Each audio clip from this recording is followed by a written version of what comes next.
মায়ের গায়ে হাত উঠলে বাংলাদেশ বিস্ফোরিত হবে।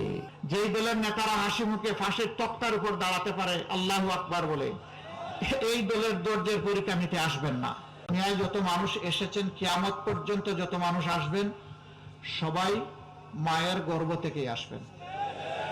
বাবার গর্ভে কোনো সন্তান জন্ম নেওয়ার কোনো সুযোগ নেই। এই গর্ভ থেকে এসে আল্লাহ তাআলা যে রিজিক, যে সুষম খাদ্য শিশুর জন্য, অবুঝ শিশুর জন্য তৈরি করে দিয়েছেন, এটাও মায়ের বুক। ওই অবুঝ শিশুর সুবিধা অসুবিধা বোঝার যে দরদি মানসিকতা, এটাও মায়ের মন। ওই শিশুর জন্য নিরাপদ ব্যবস্থা, ওইটাও মায়ের বুক। এই মাদেরকে বিভিন্ন জায়গায় অপমানিত অসম্মানিত করা হচ্ছে। যারা করছেন তারাও মায়ের সন্তান।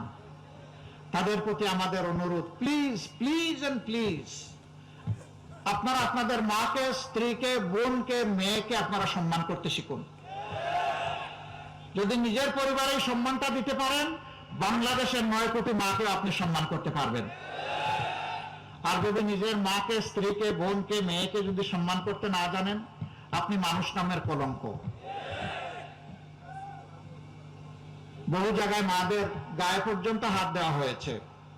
কোন কোন উন্মাত্ত বলে ফেলেছে, এগুলা মিডিয়া আপনারা দেখেছেন, যে বোরকা পরা, নেকাব পরা, হেজাবওয়ালা কোন মহিলাকে যদি দেখো বুক চাইতে আসছে, ওর কাপড় খুলে ফেলবা। এরা কোন প্রজাতি? এদেরকে মানুষ বলা যাবে? এটা আমার কথা নয় তো, এটা কোরআনের কথা। কালানাম, এরা হচ্ছে 4 পায়া জন্তু। এরপরে আল্লাহ তাআলা বলছেন বালহুম আদাল্লু, এরা তার চেয়ে নিকৃষ্ট। 4 পায়া জন্তুকে আল্লাহ বিবেক দেন নাই, তাই ভালো মন্দ সে বুঝে না। মানুষকে আল্লাহ বিবেক দিয়েছেন, বিবেক দেওয়ার পরেও এই ধরনের হুঙ্কার যারা দেয়, অপকর্ম যারা করে, আল্লাহ বলছেন এরা পশুর চেয়েও খারাপ। বন্ধুরা, ভালোই ভালোই বলছি, আমাদের ধৈর্যের পরীক্ষা নেওয়ার কোনো দরকার নাই। যেই দলের নেতারা হাসি মুখে ফাঁসির তক্তার উপর দাঁড়াতে পারে আল্লাহু আকবার বলে, এই দলের ধৈর্যের পরীক্ষা নিতে আসবেন না। আমরা আপনাদেরকে অনুনয় বিনয় করে বলছি, তার সাথে সাবধান করে দিচ্ছি। মায়ের গায়ে হাত উঠলে বাংলাদেশ বিস্ফোরিত হবে। মায়ের সন্তানেরা গালে হাত দিয়ে বসে থাকবে না। ওই ওয়ান জাস্টিস বলে যেই যুবক যুবতীরা রাস্তায় এসেছিল, তারা কাউকে ছেড়ে কথা বলবে না। আল্লাহর দোহাই, এগুলা করবেন না।